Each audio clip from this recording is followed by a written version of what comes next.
ቀጣዩም ደግሞ ባሉ ፕሮግራሞች ላይ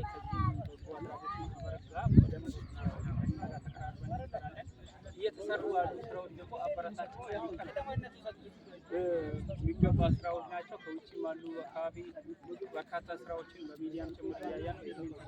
ደግሞ ቀጣይ ሌሎቹም አካባቢ ላይ አይደለም ሳንኩራ እንደ ስልጤ ዞንም በርካታ ምስኪኖች አሉ። እነዚህንም ያው ሚዲያችንን አስፍተን ቀጣይ ያው እየደገፍን እንሄዳለን። አሁን አመልከንበት ያው እነዚህ ማህበረሰቦች ናቸው። ያው በአጠቃላይ እነዚህ ማብራሪያ ለመስጠት